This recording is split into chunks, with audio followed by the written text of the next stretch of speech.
आणि उपस्थित सर्व शिक्षक आणि विद्यार्थी बंधू आणि भगिनी, आतापर्यंत आपण 5 बॅचला निरोप दिला, पण या 5 बॅचला निरोप देत असताना एक दिवस आपल्याला निरोप देण्याची वेळ कशी आली हे समजलंच नाही. आतापर्यंत 5वी पासून या शाळेमध्ये मी प्रवेश घेतला, त्यावेळेस पासून अनेक वेळा मी पुढे येऊन बोलण्याचा प्रयत्न केला, मी बोललो सुद्धा आणि संधी मिळाली, पण आज काय बोलावं कळत नव्हतं आणि आज मला शब्दच फुटत नव्हते. कारण या शाळेने आपल्याला घडवलं आणि ती शाळा सोडून जाताना अक्षरशः भावना दाटून येतात. आणि या शिक्षकांनी आम्हाला सर्व क्षेत्रात सक्षम बनविण्यासाठी जे प्रयत्न केले त्याच्याबद्दल आम्ही खरंच खूप आभारी आहोत. आणि आमच्या शाळेत खूप काही शिकायला मिळालं.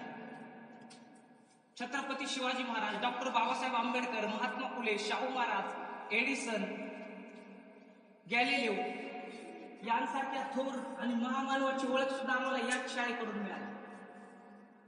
आणि आमच्या शाळेचे पठाण सर, आमचे क्लास टीचर यांनी आम्हाला पहिल्या तासापासून शेवटच्या तासापर्यंत खूप चांगलं शिकवलं आणि प्रत्येक तासाला एक चांगला संदेश देण्यासारखं ते शिकवत होते. तसेच इतर शिक्षकांनी सुद्धा खूप चांगलं मार्गदर्शन आम्हाला केलेलं आहे.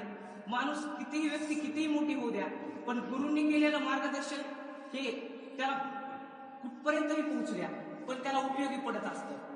आता यशाच्या शिखरावर जायचं म्हटलं तर पायऱ्या चढाव्या लागतात. हे मार्गदर्शन आम्हाला यशाच्या शिखरावर पोहोचवण्यासाठी ह्या पायऱ्या ठरतात. आणि यशाच्या शिखरावर जाण्यासाठी पायऱ्यावर जावं लागतं आणि खाली उतरतानाही पायऱ्यावरूनच खाली यावं लागतं. म्हणून आम्ही कुठेही जाऊ, कुठेही राहू, पण सर तुमचं मार्गदर्शन आम्ही वेळोवेळी आणि पावलोपावली त्याचा उपयोग केल्याशिवाय आम्ही राहणार नाही. आणि या शाळेत सुद्धा आम्हाला खूप चांगले अनुभवायला मिळाले. सर्व शिक्षकांनी खूप प्रयत्नातून या विद्यार्थ्यांना घडवलं. आणि विद्यार्थी मित्रांनो, चालण्यासाठी वाट नसते, वाटेसाठी चालणं नसतं, चालण्यासाठी वाट नसते, वाटेसाठी चालणं नसतं. पण उंच भरारी घेणाऱ्याला आभाळाचं भय नसतं, उंच भरारी घेणाऱ्याला आभाळाचं भय नसतं. खूप ताकद लागते आलेला अपयश पचवायला, खूप ताकद लागते आलेला अपयश पचवायला. डोळ्यावरचं पाणी पुसून ओठावर हसू खेळवायला. करण्यासारखं खूप काही आहे, उमेद मात्र हवी. करण्यासारखं खूप काही आहे, उमेद मात्र हवी. मिळण्यासारखं धैर्य आहे, जिद्द मात्र हवी. मिळण्यासारखं धैर्य आहे, जिद्द मात्र हवी. आणि या ठिकाणी मला बोलण्याची संधी दिली त्याबद्दल शिक्षकांचे खूप खूप आभार. Thank you very much. Thanks lot sir.